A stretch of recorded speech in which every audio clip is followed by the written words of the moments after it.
하나님 말씀은 요한복음 13장 1절과 로마서 8장 5절 두 구절입니다.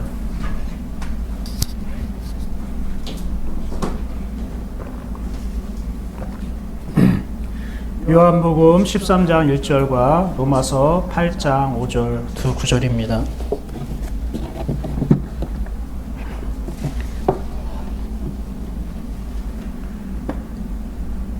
저와 여러분과 함께 읽도록 하겠습니다. 요한복음 13장 1절입니다. 함께 읽어볼까요? 자, 시작. 예수께서 자기가 세상을 떠나 아버지께로 돌아간 제자가 일하시고 세상에 있는 자기 사람을 사랑하시되 끝까지 사랑하시니라. 로마서 8장 5절입니다. 시작.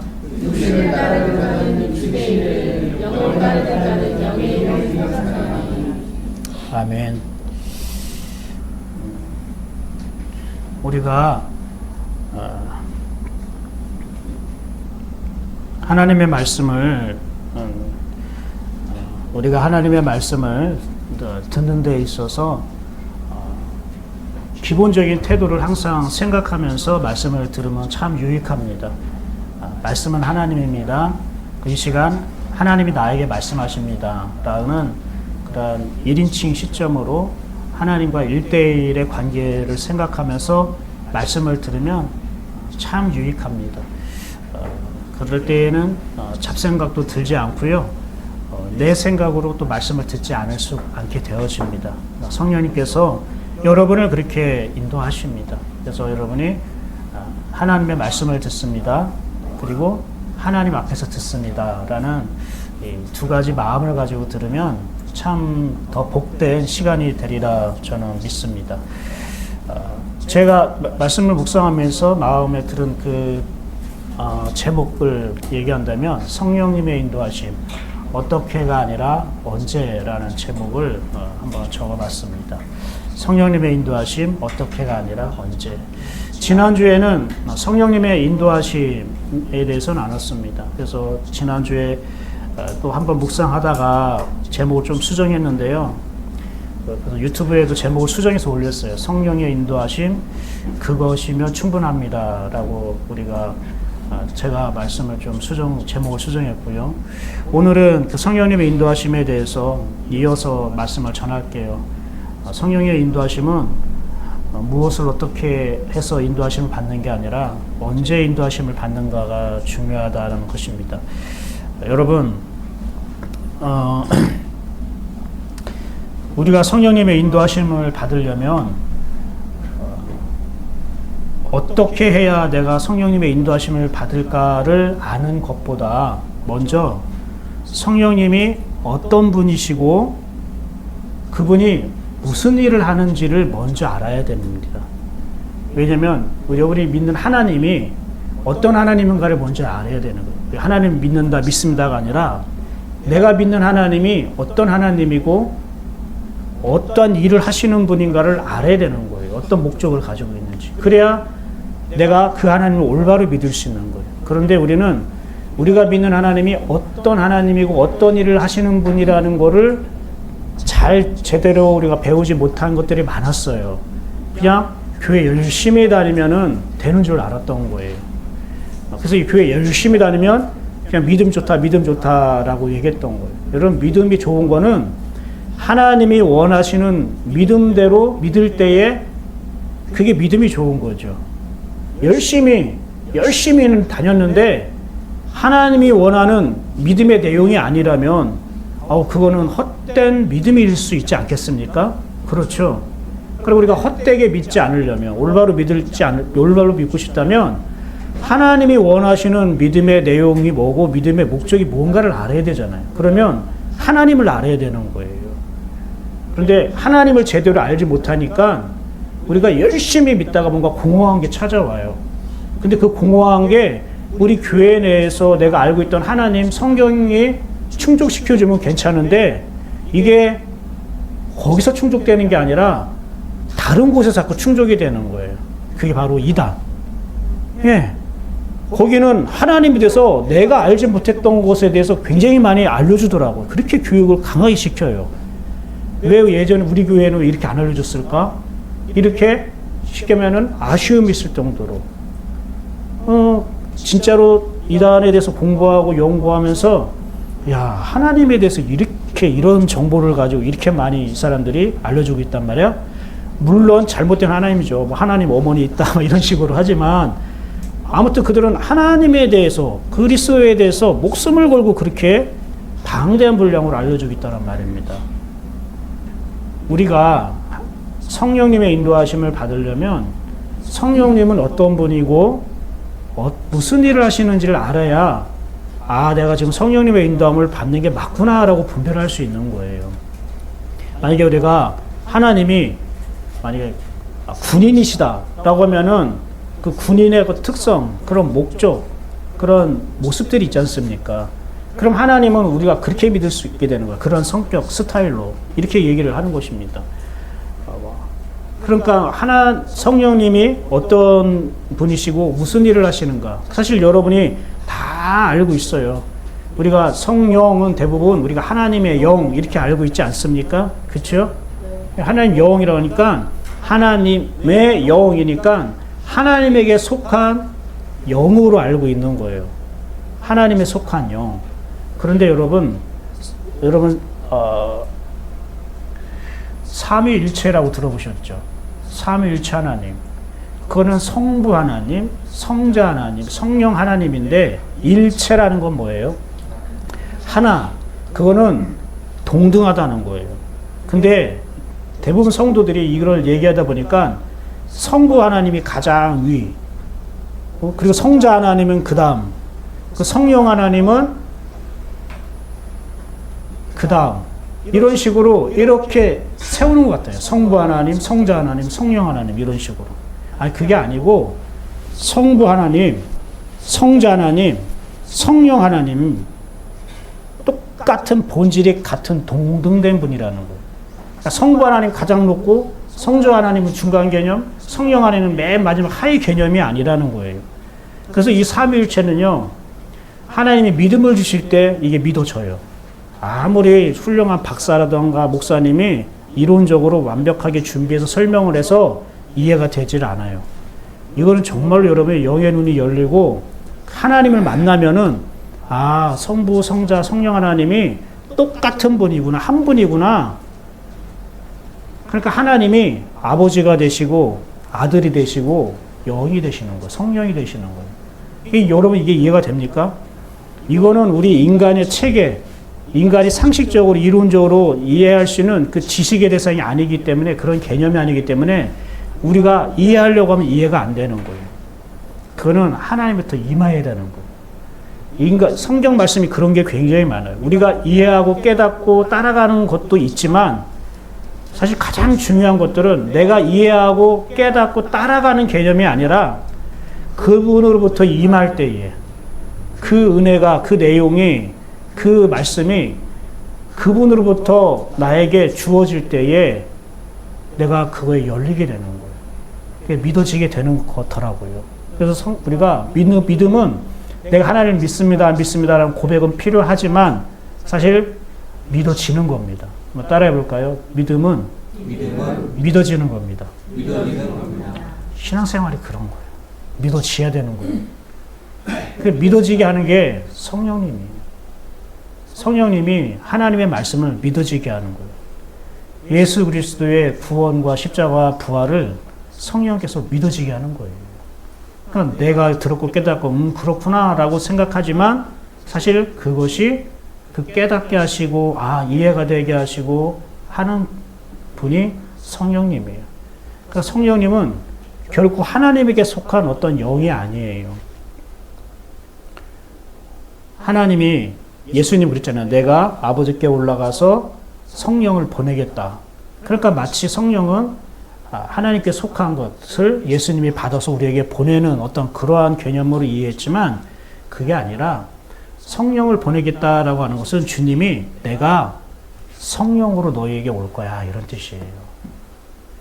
아버지 하나님의 성령을 너에게 주겠다라는 거는 하나님 따로 있고 하나님의 성령 우리에게 주셔야죠. 하나님이 자기의 영을 우리에게 딱 보내는 개념이 아니고 영이신 하나님이 우리에게 오신다라고 하는 것을 성령을 보낸다라고 여러분이 깨달으시면 됩니다. 이해가 되셨습니까? 그러면 그 성령님이 오셔서 무엇을 하시냐? 여러분이 많이 알고 익히 또 깨닫고 있는 말씀들입니다. 한번 읽어볼까요? 요한복음 14장 26절인데, 자, 시작. 보혜사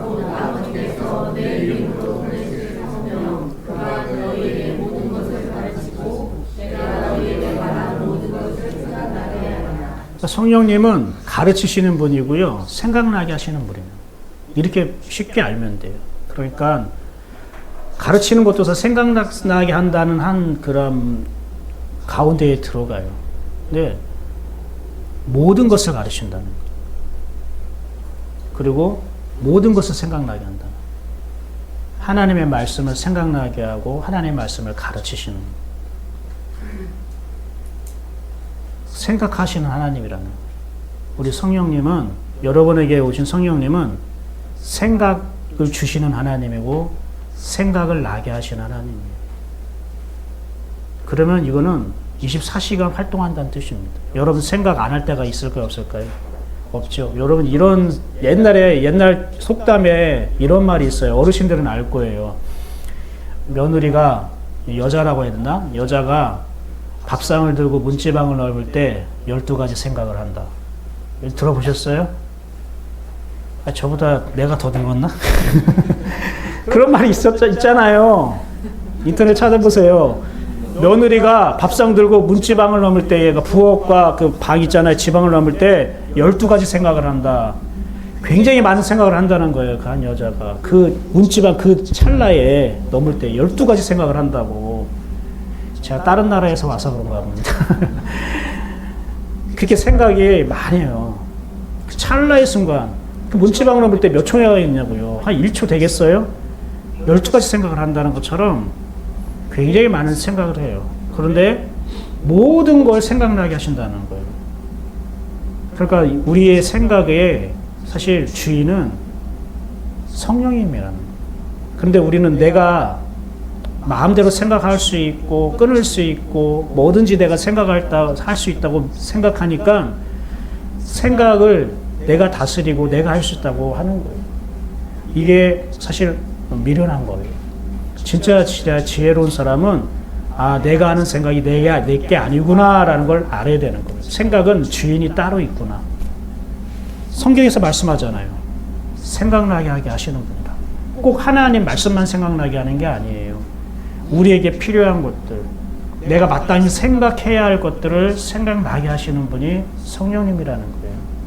그래서 로마서 12장 보면요, 이런 말씀 있잖아요. 너희가 마땅히 생각할 그 이상의 생각을 품지 말아라. 너희가 생각할 마땅한 그 이상의 생각을 품지 말라. 그러니까 너희는 생각의 분량이 있다는 거예요, 없다는 거예요? 우리는 하루 생각할 분량이 있는 거예요. 그날 생각할 그날의 생각의 분량이 있어요. 오늘의 생각의 분량이 있는 거예요. 한번 따라해 볼까요? 오늘의 생각의 분량이 있습니다. 그 생각을 넘어가면 잠이 안 오는 거예요. 오늘 내가 마땅히 생각할 분량을 넘어가면은 걱정이 되는 거예요. 하나님이 우리에게 생각의 분량을 정해주셨다니까요.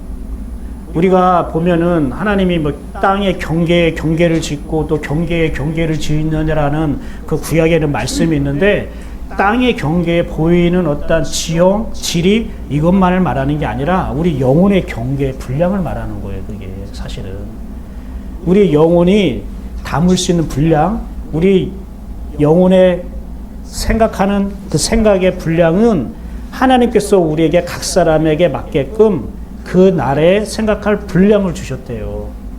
이게 성령님이 하시는 거예요.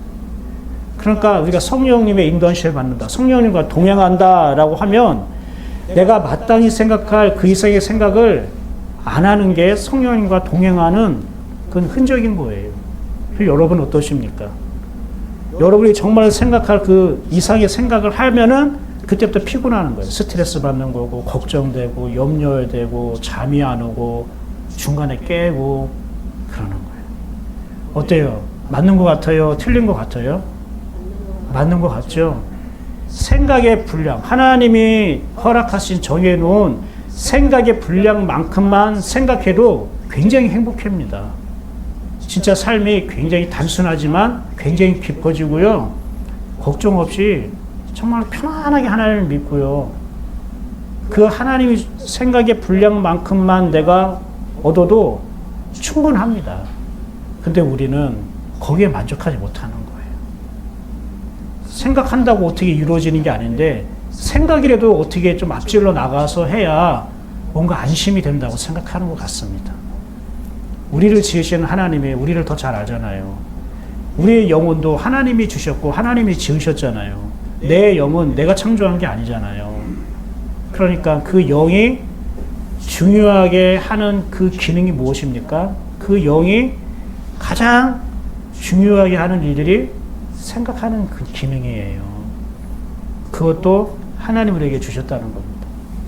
또 하나 볼까요? 요한복음 16장 13절이에요. 한번 읽어볼까요? 시작.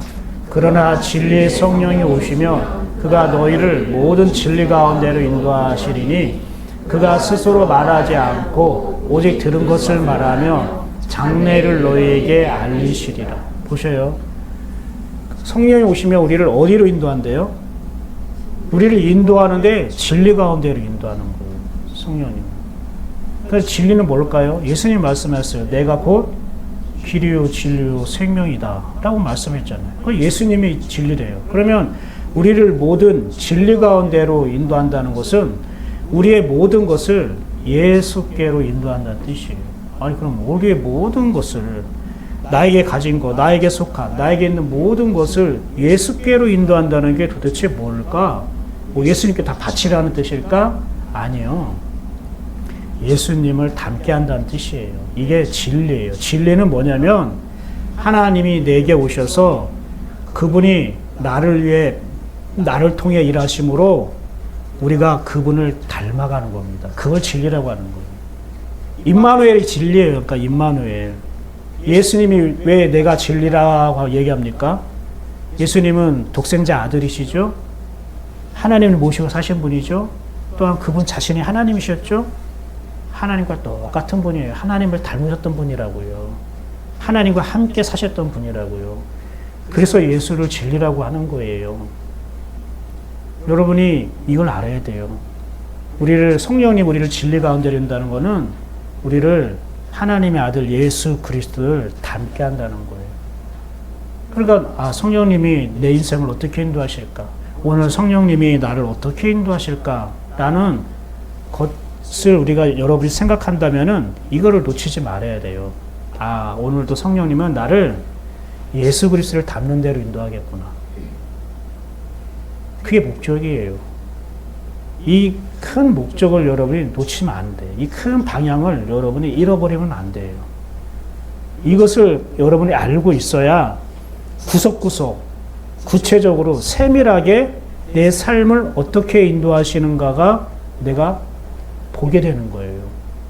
근데 우리는 성령님이 나를 예수 그리스도를 닮게 하는 대로 인도하는구나라는 그 큰 방향, 큰 물질기 그거를 우리는 만나지 못하고 하나님 성령님 오늘 나를 어떻게 인도하시지? 무엇을 인도하시지? 어디로 인도하시지?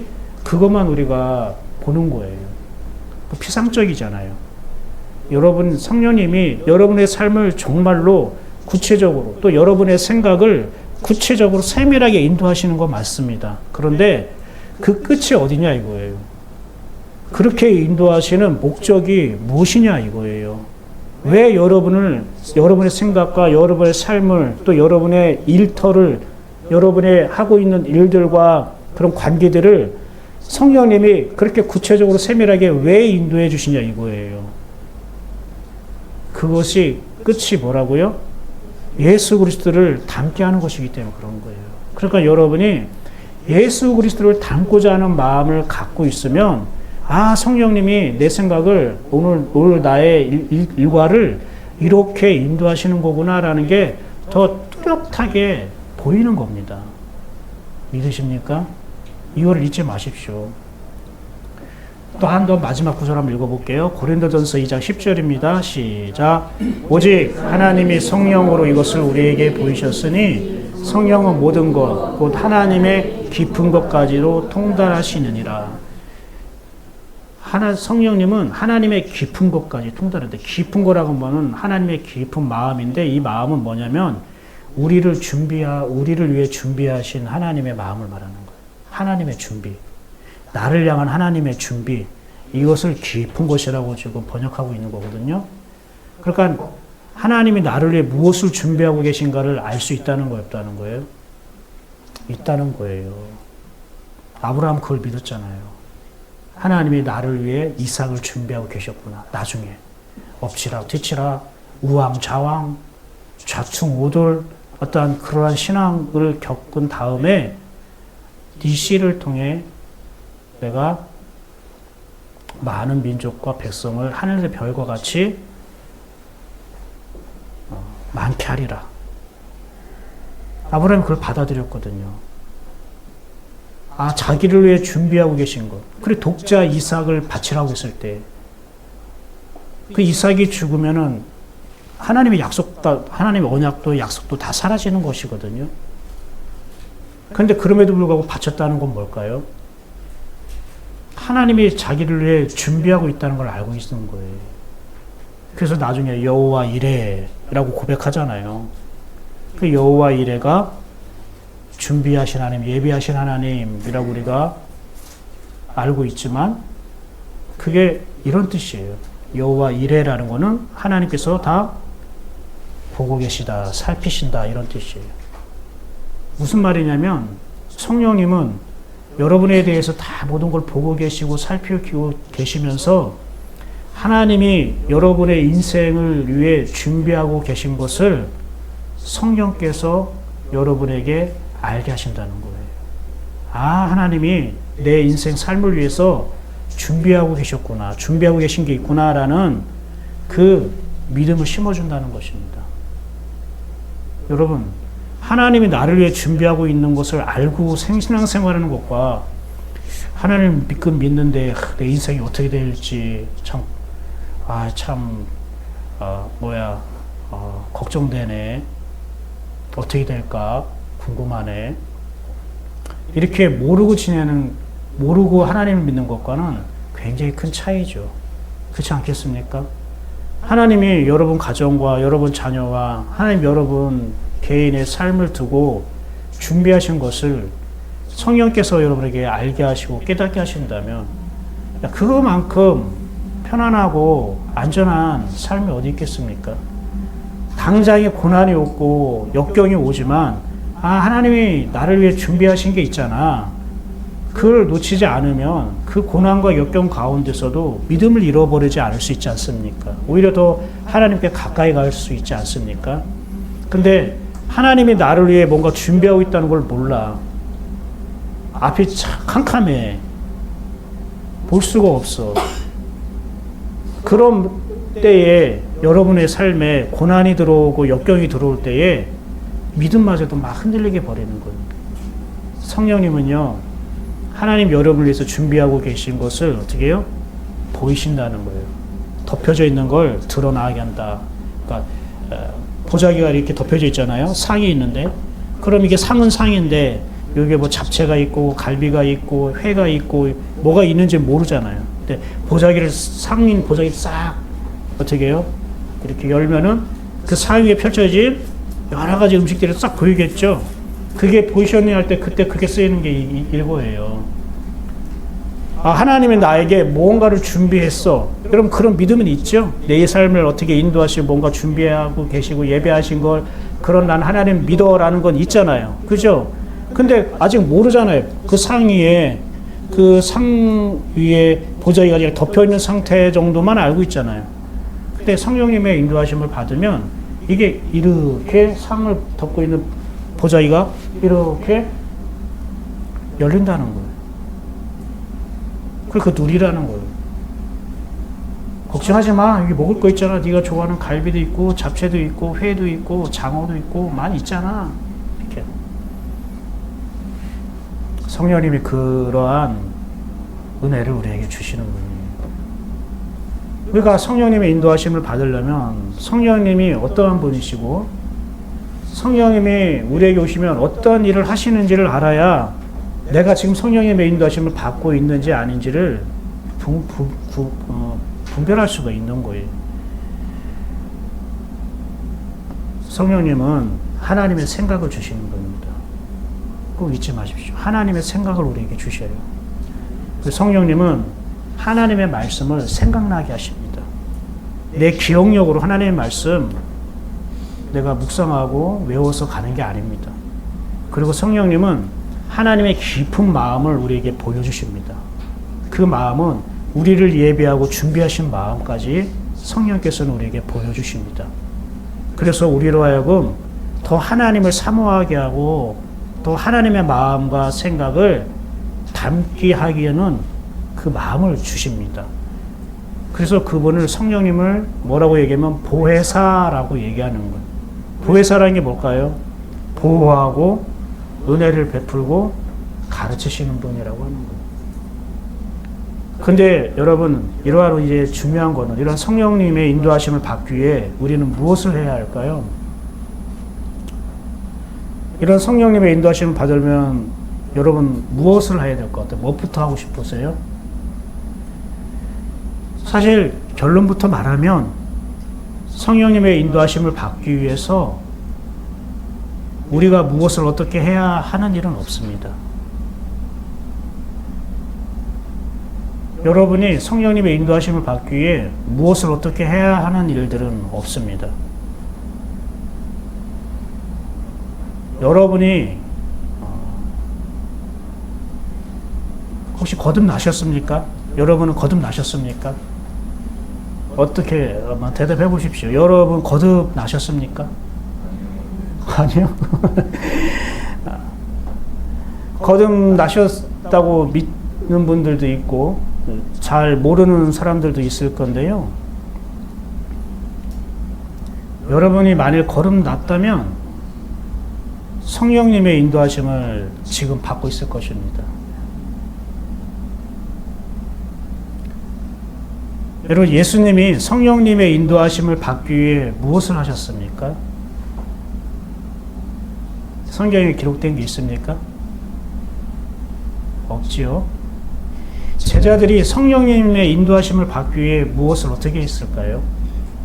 성경에 기록된 게 있습니까? 없지요. 하나님의 아들이기 때문에 성령님의 인도하심을 받는 겁니다. 내가 하나님의 아들이 되었기 때문에 성령님의 인도하심을 당연히 받는 겁니다. 그러니까 거듭난 사람은 성령님의 인도하심을 받는다는 겁니다. 하나님의 아들이 무엇을 어떻게 해야 성령님의 인도하심을 받는 게 아니라고요. 거듭난 사람이 또 무엇을 어떻게 해야 성령님의 인도하심을 받는 게 아니고 거듭났기 때문에 성령님의 인도하심을 받는 거고 하나님의 아들이기 때문에 당연히 성령님의 인도하심을 받고 따라가는 거예요. 그래서 제가 여러분에게 물어왔던 거예요. 여러분 거듭났냐고. 여러분 거듭났으면 그때부터 성령님의 인도하심은 그냥 받게 돼 있어요. 여러분이 무엇을 어떻게 하는 게 아니라. 여러분이 태어났잖아요. 한 가정에 태어났을 때에 여러분이 무엇을 어떻게 해서 부모님의 인도하심을 받았습니까? 응애 하고 갓난아이가 태어났는데 이 갓난아이가 부모님께 무엇을 어떻게 해서 부모님이 젖을 물리고 밥도 먹이고 학교도 보내고 인도함을 받았냐고요. 그 가정에 태어나니까 그 부모님의 자녀가 되니까 그 부모의 인도함을 받은 거죠. 여러분이 하나님의 아들로 태어났으면 성령님의 인도하심을 받는 거예요. 그거는 무엇을 어떻게 해서 하나님의 아들이 됐는데 또 그 하나님의 아들이 하나님께 무엇을 어떻게 해서 성령님의 인도함을 받는 게 아니라 하나님의 아들이 되니까 성령님의 인도함을 받는 거예요. 여러분이 거듭났기 때문에 그냥 성령님의 인도함을 받는 거예요. 이건 그냥 진리예요. 요한복음 3장 8절입니다. 한번 읽어볼까요? 바람이 임의로 불매 네가 그 소리는 들어도 어디서 와서 어디로 가는지 알지 못하나니 성령으로 난 사람도 다 그러하니라. 이제 표준 세번역으로는 좀 더 구체적으로 쉽게 나와 있어요. 한 번 더 읽어볼까요? 바람은 불고 싶은 대로 분다. 너는 그 소리는 듣지만 어디에서 와서 어디로 가는지는 모른다. 성령으로 태어난 사람은 다 이와 같다. 거꾸로 가봐요. 성령으로 태어난 사람은 다 이와 같대요. 똑같이 이렇게 된다는 뜻이에요. 근데 어디에서 와서 어디로 가는지 모른대요. 성령으로 태어난 사람인데. 이해가 됐습니까? 그런데 너는 그 소리는 듣는데요. 여기 바람이라고 되어 있지만 원어에는 영이에요. 그 영. 그 영은 불고 싶은 대로 분다. 그래서 분다라는 거는 진짜 마음대로 지가 불고 싶을 때 분다라고 있지만 이 분다라는 말의 원어적 의미가 이런 뜻이에요. 원하고 기뻐하는 곳으로. 즉 성령님이 원하고 기뻐하는 곳으로 분다는 뜻이에요. 마음대로 기분 내키는 대로 부는 게 아니라 성령님은 분명하게 그가 원하고 기뻐하는 곳으로 분다는 거예요. 그런데 어디에서 와서 어디로 가는지 모른다는 거예요. 거듭난 사람, 우리는. 근데 중요한 건 이거예요. 너는 그 소리는 뭐예요? 듣는다. 성령님이 원하시고 기뻐하는 곳으로 우리를 인도하는데 그 인도하는 소리는 너는 듣는다는 거, 안 듣는다는 거예요. 듣는다는 거예요. 성령으로 태어난 사람, 그러니까 거듭난 사람, 하나님의 자녀가 된 사람은 하나님이 기뻐하고 원하는 곳으로 우리를 인도하는데 너는 그 소리를 들어. 이런 뜻이에요. 그런데 어디에서 와서 어디로 가는지는 몰라. 이건 좋은 거예요, 나쁜 거예요? 이거는 좋은 걸 얘기하는 거예요. 무슨 말이냐면은 이런 의미예요. 우리가 거듭나기 전에는 무엇에 관심이 있었냐면 어디에서 와서 어디로 가는지 관심이 있었다는 뜻이에요. 내가 믿음이 없을 때에는 그냥 교회만 다니고 그럴 때에는 내가 하나님의 자녀로 살지 않을 때에는 내가 궁금한 게 어디에서 와서 어디로 가는지 이거 궁금하고 살았단 말이에요. 그래서 하나님 나는 어디에서 왔어요? 나는 또 어디로 가야 돼요? 맨날 이것만 궁금하고 이게 정말로 중요하게 생각했다는 뜻이에요. 근데 내가 하나님 자녀가 되고 나니까 내가 거듭나고 보니까 내가 어디서 와고 어디로 가는지 중요하지 않네. 뭐가 중요하다는 거예요? 그 소리가 듣는 거 중요하네. 하나님이 나를 기뻐하고 원하는 곳으로 인도하는 그 소리를 듣는 게 중요하네. 내가 어디서 왔고 어디로 가는지 그게 뭐가 중요해? 나를 인도하시는 성령님의 소리를 듣는 게 더 중요하지. 가치관이 달라졌단 말이에요. 마음과 생각과 뜻이 바뀌었다는 거예요. 여러분이 어디로 가는가 그게 정말 중요합니까? 여러분이 지금 하나님의 음성을 듣고 성령님의 인도하심을 받고 있으면 그 어디로 가는 게 그렇게 중요합니까? 앞으로 무엇을 해야 되는지 그게 그렇게 중요한 겁니까? 내 인생이 어떻게 끝날지 어떤 결론을 지을지 그게 그렇게 중요할까요? 중요한 거 아니에요. 그건 여러분이 걱정할 일이 아니고 그건 여러분 마땅히 생각할 분량 그 너머에 있는 거예요. 우리는 지금 하나님의 음성을 듣고 지금 성령님의 인도하심을 받으면 돼요. 그럼 우리가 어디로 가는지 알게 돼 있어요. 알게 돼 있는 거라고요. 여러분 죽으면 여러분은 천국에 임할 거라는 걸 여러분 믿고 있지 않습니까? 왜 그렇습니까? 왜 그걸 믿습니까? 그렇게 가르쳐서 배워서 믿습니까? 아니면 내가 하나님의 자녀이기 때문에 믿는 겁니까? 하나님의 자녀이기 때문에, 여러분이 거듭났기 때문에 내가 죽으면 나의 영혼이 천국에 간다는 건 그 믿음으로 여러분이 지금 믿고 있는 거 아니겠습니까? 그렇죠? 여러분 정말로 우리가 성령으로 태어나면 이제 어디에서 와서 내가 어디로 가는지 이게 중요한 가치가 아니라 내가 지금 그 소리를 듣고 있구나. 이것이 우리에게 더 큰 가치가 되는 거예요. 즉 우리가 바뀐다는 거예요. 성령 우리가 하나님의 자녀가 되고 우리가 거듭났다는 거는 우리가 가치가 바뀌고 우리 마음이 달라졌다는 거예요. 여러분 성령님이 우리에게 오신 목적은요, 우리에게 어떤 능력을 주거나 어떠한 은사나 어떤 기적을 주시려고 오시는 게 아니에요. 하나님이 원하고 기뻐하는 곳으로 가길 원하는 마음으로 우리가 바뀌는 거예요. 그러니까 내가 어디로 가는지 이게 중요하지 않아요. 내가 하나님이 원하고 기뻐하는 곳으로 가고 있는가가 중요하게 된다고요. 그게 하나님의 자녀고요. 그게 거듭났다는 뜻이에요. 만약에 여러분의 성질이 하나님의 성품으로 변화되고 있다면 여러분은 지금 아주 분명하게 성령님의 인도하심을 받고 있는 거예요. 어떤 목사님이 은퇴를 하면서 이런 말을 했대요.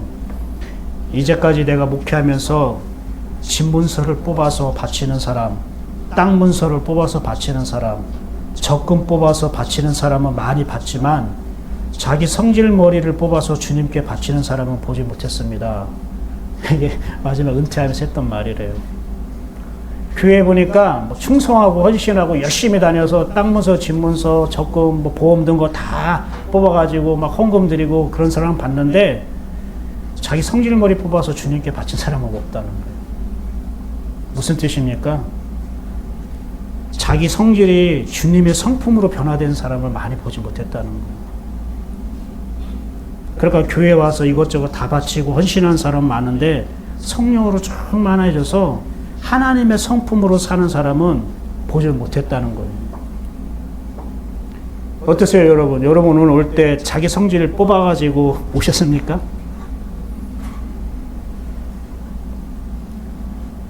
교회 올 때는 여러분 각자가 저를 포함해서 자기 성질머리 뽑아가지고 오셔야 됩니다. 그래 은혜 받습니다. 할렐루야. 혹시 여러분 중에 이런 고민하시는 분 있을 거예요. 나는 거듭났다고 생각했는데, 나 하나님의 자녀라고 생각했는데 오늘 말씀 들어보니까 아닌 것 같아. 거듭난 사람은 당연히 성령님의 인도하심을 받는다고 했는데 근데 나는 성령님의 인도하심을 받지 못하고 있는 것 같아. 그런 적이 별로 없는 것 같은데 이런 혹시 의문을 드신 분 혹시 계십니까? 분명히 그럴 수 있잖아요. 하나님의 아들은 성령님의 인도하심을 받는다고 하는데 그럼 난 뭐지? 내가 성령님의 인도하심을 지금 받고 있지 않으면 그럼 나 하나님의 아들 아닌가? 나 아직 거듭나지 않은 건가? 이렇게 생각할 수 있을까요? 없을까요? 있잖아요. 그게 맞을 수도 있어요. 진짜 내가 거듭나지 못해서 내가 교회는 다니지만 아직 하나님의 아들로 살지 못해서 그래서 성령님의 인도하심을 받지 못할 수도 있어요. 그건 여러분 각자가 하나님 앞에서 생각해야 돼요. 그런데요, 대부분 그렇진 않아요. 대부분 예수 그리스도를 정말로 영접한 사람은 그렇진 않아요. 내가 예수님을 영접하지 않았으면 거듭나지 않을 수도 있죠. 성령님의 인도하심을 받을 수는 없는 거 맞죠. 당연히 예수님을 영접하지 않았는데 어떻게 그 은혜가 있겠습니까? 근데 내가 예수님을 영접했는데 분명히 그분은 내 구원자요, 하나님이시요, 아버지요, 나의 그리스도로 영접했는데 그런데 내가 성령님의 인도하심을 받지 않는다? 그럼 어떻게 이것을 내가 이해하고 받아들일 수 있을까 생각할 수 있단 말이에요. 여러분, 거듭났어도 하나님의 아들이 되었어도 성령님의 인도하심을 받지 못할 때가 있어요. 언제냐면 자기 영혼을 방치했기 때문입니다. 자기 영혼을 방치했기 때문에. 한번 따라해볼까요? 거듭났어도 자기 영혼을 방치하면 성령님의 인도하심을 받을 수 없습니다. 여러분, 자기 영혼을 방치했다는 게 뭐 방탕하고 막 타락하고 막 죄짓도록 막 내버려 뒀다는 그런 것만을 의미하는 게 아니에요. 자기 영혼보다 다른 것을 더 사모하고 좋아하고 꿈꾸며 사는 거를 자기 영혼을 방치했다고 생각하는 거예요. 한번 예를 들어 볼게요. 여러분이 교회 와서 이렇게 시원한 생수를 이렇게 이렇게 마셨어요. 이게 너무 시원하고 그래 이게 막 흠뻑 마시니까 갈증이 다 사라졌어요. 그리고 그 생수를 받아서 이제 돌아갔습니다. 그런데 그 뒤로 집에 가서 한 번도 이 생수를 마시지 않은 거예요. 찾지도 않고 열어보지도 않고. 물론 기억 속에는 내가 교회에서 굉장히 시원한 생수를 먹어서 내 목마름이 해결됐지라는 그런 기억은 하고 있어요. 그러나 주님이 보실 때에는 그 사람은 자기 영혼을 방치하고 있는 거예요. 교회에서 마신 생수가 너무 맛있고 자기 목마름을 해결했다면, 그리고 그것을 받아서 왔다면 집에 가서도 그 생수를 계속 마셔야 되는 거 아닙니까? 그래야 월요일도 시원한 생수를 먹고 갈증이 해결되고 화요일도 갈증이 해결되고 그래야 되는 거 아닙니까? 근데 그러지 않고 교회에 와서 생수 먹은 걸로만 만족하는 거예요. 일주일 동안 물을 마시지 않는 거예요. 당연히 그럼 일주일 동안 다시 갈증이 일어나고 다시 어떻게 해요? 목마름이 생길 수 있지 않겠습니까? 그의 영혼을 방치했다는 뜻이에요. 그건 채워지지 않아요. 그렇게 교회에서 말씀만 듣는 거는 여러분 영혼을 채워지지 않아요. 그거는 일거와 같아요. 응급수혈하는 것 같아요. 그냥 교회 와서 말씀 한 번 딱 듣는 걸로 끝나면 그냥 하나님이 급하게 응급수혈을 하는 거예요. 채워지면요, 계속 지속돼야 되는 거예요. 근데 많은 성도들이 자기 영혼을 방치하고 있어요. 교회에서 들은 말씀, 설교는 알고 있어요. 깨달은 것을 갖고 있어요. 그런데 일주일 동안은 마시지 않는 거예요. 자기 안으로 영접하지 않는 거예요. 하나님이 볼 때에는 우리가 영혼을 방치하고 있는 거로 보는 겁니다. 사랑하는 여러분, 성령님의 인도하심을 받는 것은요, 우리가 무엇을 어떻게 받는 게 아닙니다. 성령의 인도하심은 어떻게 받느냐가 아니라 뭐라고요? 언제 받느냐가 문제예요. 성령님의 인도하심은 어떻게가 아니라 언제의 문제예요. 오늘 본문 13장 1절 한번 읽어볼게요. 시작. 유월절 전에 예수께서 자기가 세상을 떠나 아버지께로 돌아가실 때가 이른 줄 아시고 세상에 있는 자기 사람들을 사랑하시되 끝까지 사랑하시니라. 지금 13장 1절 이것만 지금 3주 연속으로 나누고 있죠. 근데 하나님이 하실 말씀이 많아요. 이 한 구절 가지고도. 어떤 목사님은 시편 23편이 총 6절까지 있는데 그거를 6년 동안 설교하셨대요. 굉장히 하나님의 은혜를 깊이 누르는, 성도들은 더 은혜를 받는다는 거죠. 야, 어떻게 6주면 끝날 거 아니면 하루면 끝날 말씀을 6년 동안 저게 질질 끄냐, 이렇게 뭐 불평하고 원망한 성도가 하나도 없대요.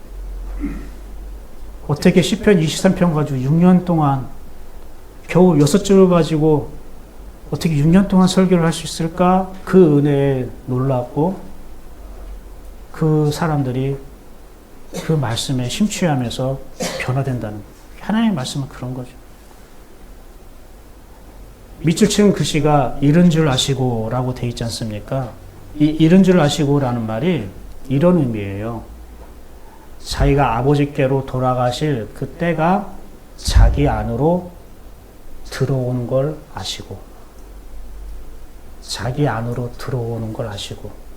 무슨 말이냐면 하나님의 때가 자기 안에 들어왔다는 것을 깨달았다는 거예요. 예수님이.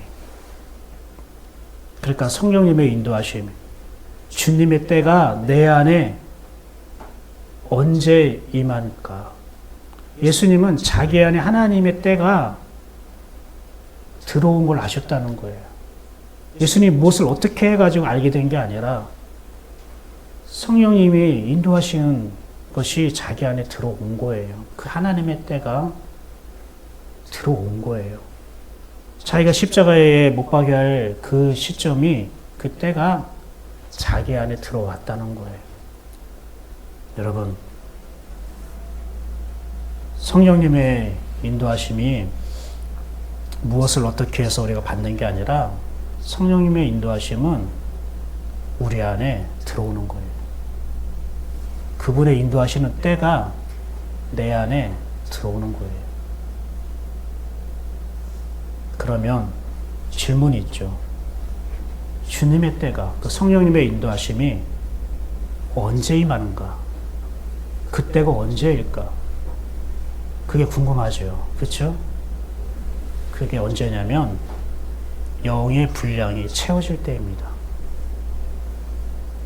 여러분 안에 영의 분량이 채워질 때가 바로 성령님이 인도하시는 때입니다. 여러분의 영혼의 분량이 채워지면 성령의 인도하심을 받게 되는 겁니다. 여러분이 거듭났어도 하나님의 아들이 되었음에도 불구하고 성령님의 인도하심을 받지 못했다는 것은 아까 무엇을 방치했다고 했기 때문에 그랬어요? 영혼을 방치했다고 했잖아요. 그것을 다른 말로 얘기하면 영혼의 분량이 채워지지 않았다는 걸 말하는 겁니다. 여러분에게 성령의 분량이 채워지면 성령의 인도하심은 당연히 받는 것입니다. 내가 왜 성령의 인도하심을 받지 못하냐? 영의 분량이 안 채워졌어요. 채워져야 할 영의 분량이 안 채워졌어요. 따라해 볼까요? 영의 분량이 채워지는 것만큼 성령의 인도하심을 받습니다. 우리가 육신을 쫓고 육신의 생각을 하는 것은 내 안에 육신의 분량이 그만큼 채워졌다는 뜻이에요. 내가 만약에 성령의 생각을 하고 우리가 성령의 뜻 가운데 우리가 따라간다는 것은 내 안에 그만큼 영의 분량이 채워졌다는 뜻이에요. 여러분, 이건 제 개인의 주장이 아니라 성경 말씀입니다. 오늘 두 번째 본문 한번 읽어볼까요? 시작. 육신을 따르는 자는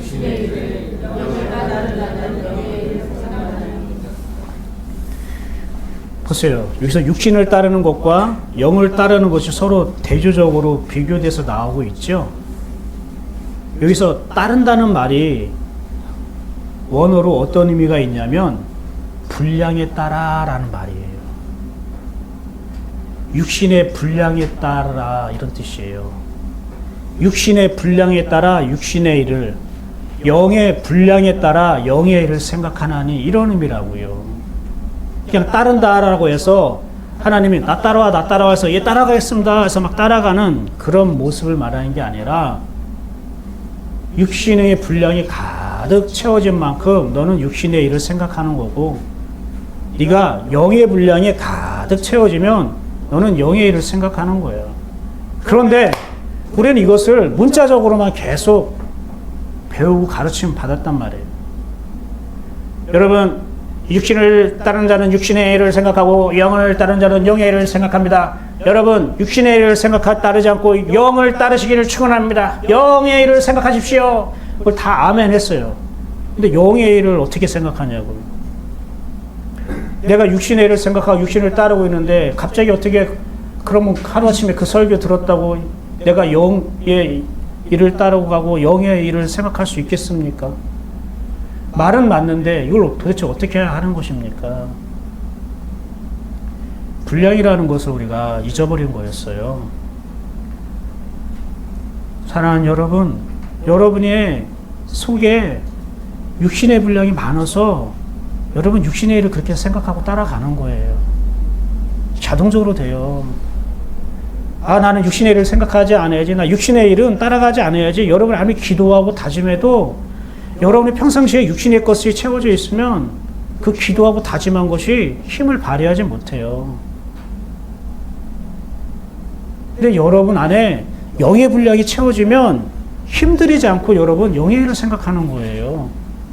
야, 나 영의 일을 생각해. 나 하나님을 생각할 거야. 나 성령님의 일을 생각할 거야. 다짐해서 되는 게 아니라 여러분 안에 무엇이 채워져 있느냐에 따라서 여러분이 그 생각을 따라가는 거예요.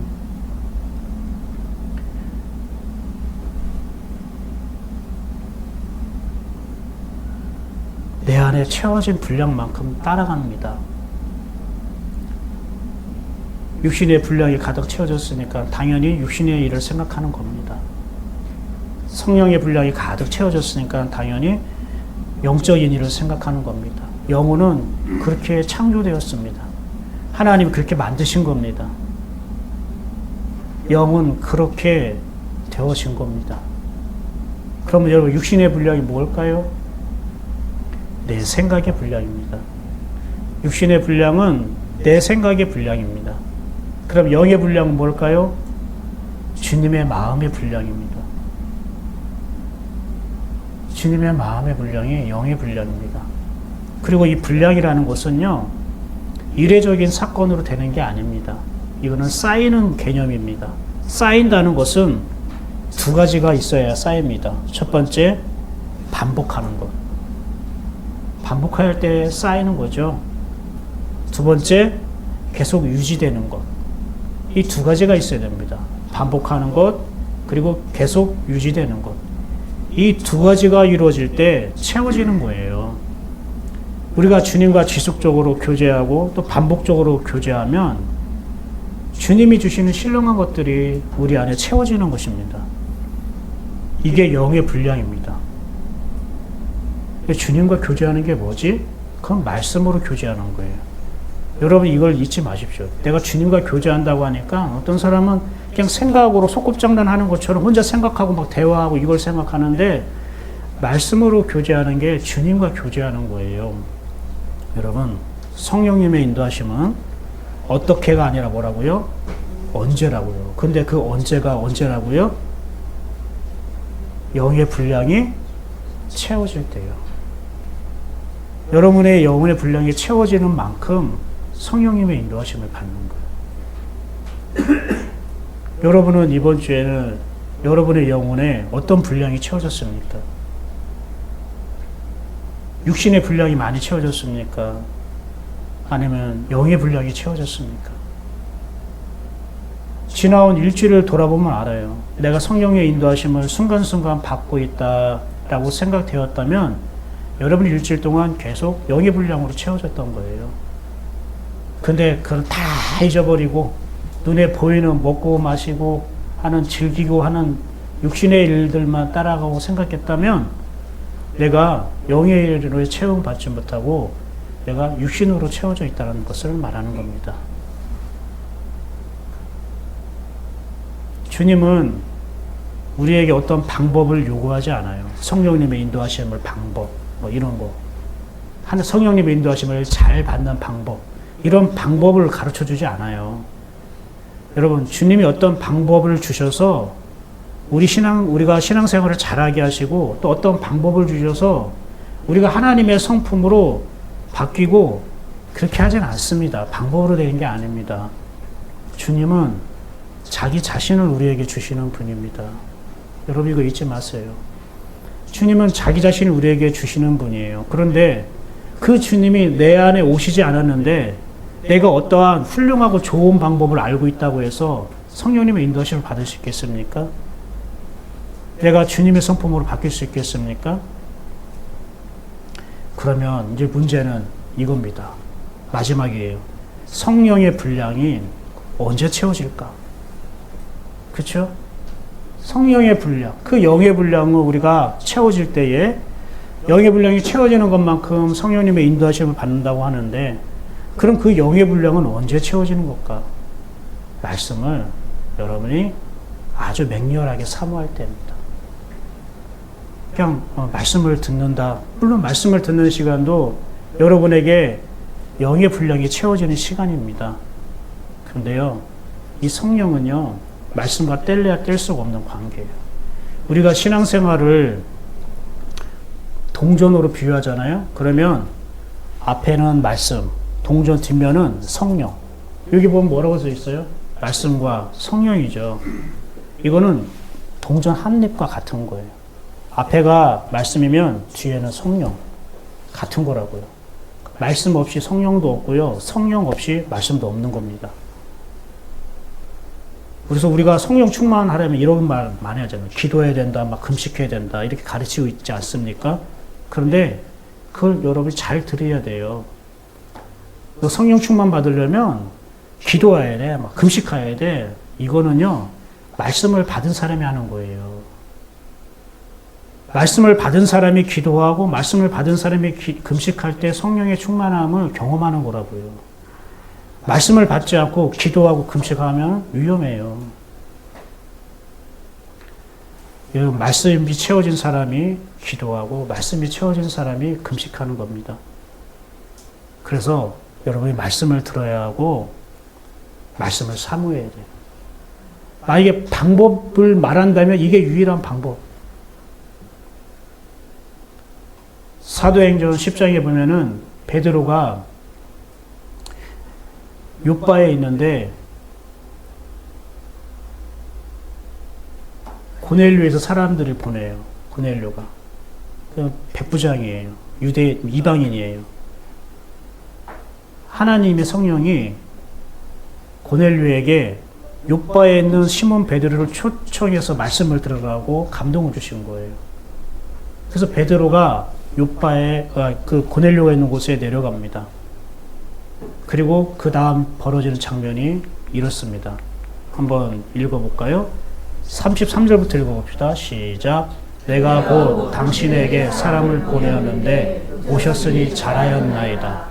이제 우리는 주께서 당신에게 명하신 모든 것을 듣고자 하여 다 하나님 앞에 있나이다. 베드로가 이 말을 할 때에 성령이 말씀 듣는 모든 사람에게 내려오시니 명하여 예수 그리스도의 이름으로 세례를 베풀라 하니라. 그들이 베드로에게 며칠 더 머뭇기를 청하니라. 지금 어떤 일이 일어나냐면 성령이 임하는 거에 대해서, 성령이 충만하게 임하는 거에 대해서 성경이 말하고 있어요. 44절에 뭐라고 얘기할까요? 44절을 지금 이렇게 좀 크게 한번 다시 읽어볼까요? 시작. 33절 시작.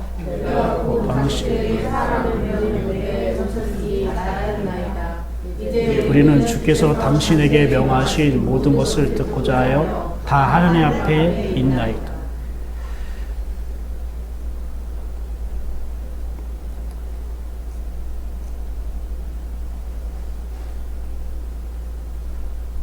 베드로가 이렇게 됐어요. 44절에. 이 말을 할 때에. 베드로가 이 말을 할 때. 이 말이라고 하는 거는 쉽게 말하면 예수 그리스도에 대한 말씀. 복음에 대한 이야기예요. 하나님 주신 말씀이에요. 그 말을 할 때에 성령이 말씀을 듣는 모든 사람에게 내려오시니 이 말을 할 때에 말씀을 듣는 모든 사람에게 성령이 임했다는 거예요. 그러니까 성령은 언제 임한 거예요? 말씀을 들을 때. 사도행전 11장에는 베드로가 자기 성도들 유대인들에게 사도 동료들에게 뭐라고 간증하냐면 내가 말을 시작할 때에 이렇게 돼 있어요. 내가 말을 시작할 때에 우리에게 임하신 성령이 그들에게 임하기 시작하니라. 말을 시작할 때, 그러니까 설교를 시작하는 순간부터 성령이 임하기 시작했다는 거. 자, 그러면 여러분 이만수 목사가 설교를 딱 시작할 때에 여러분에게 성령이 임했습니까?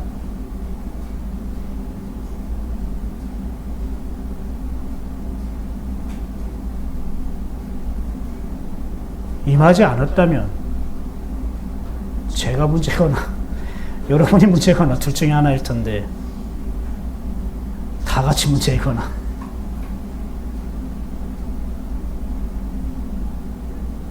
아니야, 다시 한번 중요하기 때문에 우리가 비록 웃었지만 목사님이 설교 시작할 때에 여러분 가운데 성령이 임했습니까?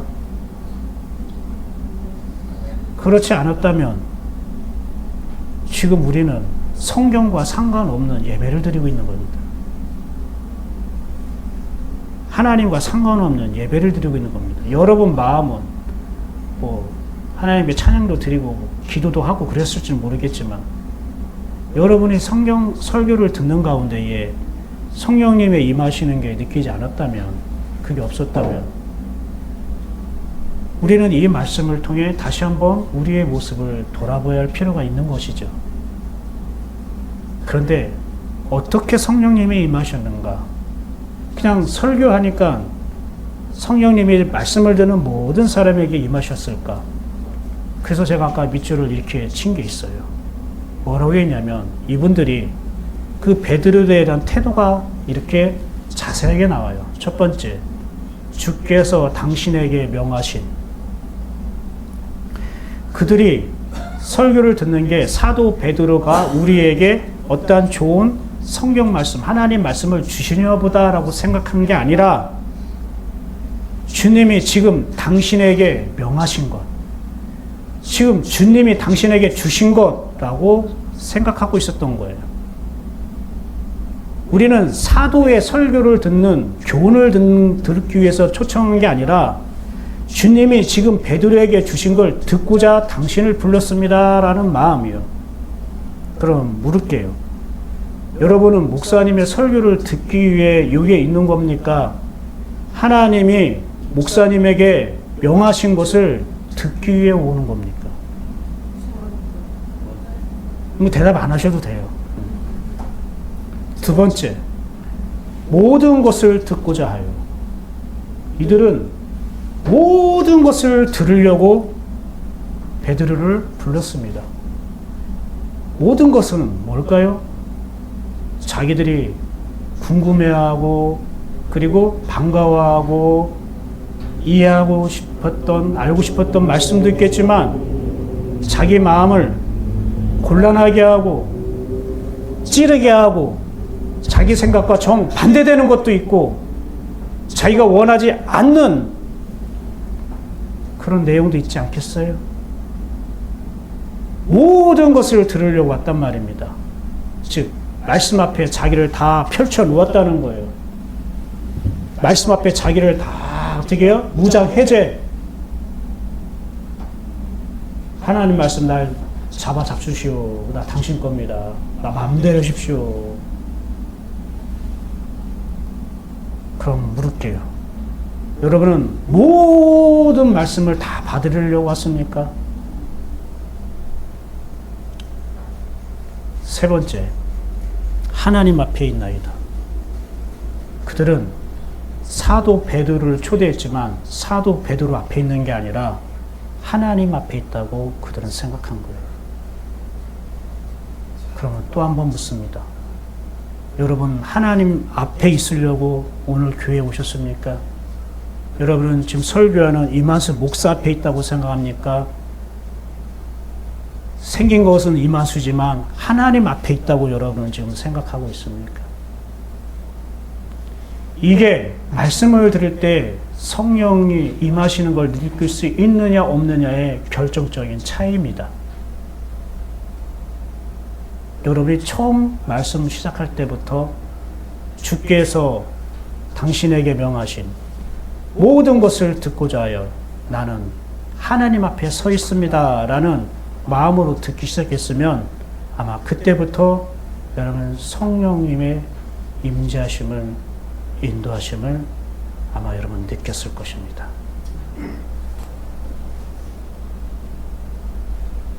이제 여러분 말씀을 정리하겠습니다. 이들이 이렇게 얘기하고 마지막에 베드로에게 며칠 더 머물기를 청한다고 했어요. 봐요. 성령의 임재하심을 경험했죠. 성령의 충만함을 경험했죠. 근데 1차적인 목적은 이루어졌을 텐데 그냥 베드로에게 사례비 주고 떠나보낸 게 아니라 더 있어달라고. 왜 더 있어달라고 했을까요? 무엇을 하기 위해서? 이제 교제하기 위해서요? 어디 뭐 대접하려고요? 아니요. 왜 며칠 더 있기 청한 거예요? 더 들으려고요. 더 듣는다는 건 뭐예요? 반복한다는 거고 그리고 지속하고 유지하겠다는 뜻 아닙니까? 그렇죠? 왜 그럴까요? 한 번 성령의 인도하심을 받았고 한 번 성령의 인대함이 있었고 한 번 성령의 충만함이 있었지만 그것으로 자기는 안 된다는 거예요. 왜요? 내가 하나님의 사람으로 거듭나고 내가 예수 그리스도를 닮는 거는 한 번 성령의 인도하심, 임재하심과 충만함이 되는 게 아니라 반복적으로 지속적으로 이 말씀을 들어야지만 변화된다는 걸 그들은 깨달았던 거예요. 한 번 은혜 받은 걸로 안 바뀐다는 거. 그래서 베드로에게 우리가 정말로 변화될 때까지 더 있어주세요 이거예요. 우리가 변화될 때까지 말씀 주세요 이거라고요. 오늘 말씀을 제가 정리했습니다. 우리 한번 읽어봅시다. 자, 1번 시작. 거듭났어도 자기 영혼을 방치하면 성령의 인도하심을 받을 수 없습니다.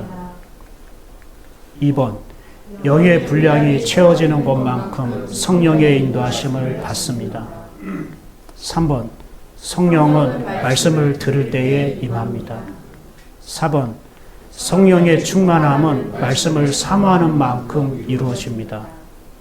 그럼 그 사모함이 뭘까요? 5번입니다. 시작. 말씀을 사모하는 자는 자신이 변화되고자 맹렬한 마음으로 경천한 자입니다. 여러분, 이 마지막 5번, 저는 이게 오늘 말씀의 결론이고 싶습니다. 이들은 베드로를 초청할 때에 야, 베드로가 말씀 잘 전한대. 야, 하나님이 베드로를 초청해서 설교 들으라고 하니까 한번 해볼까가 아니라 맹렬한 마음으로, 맹렬한 마음이에요. 어떤 맹렬한 마음?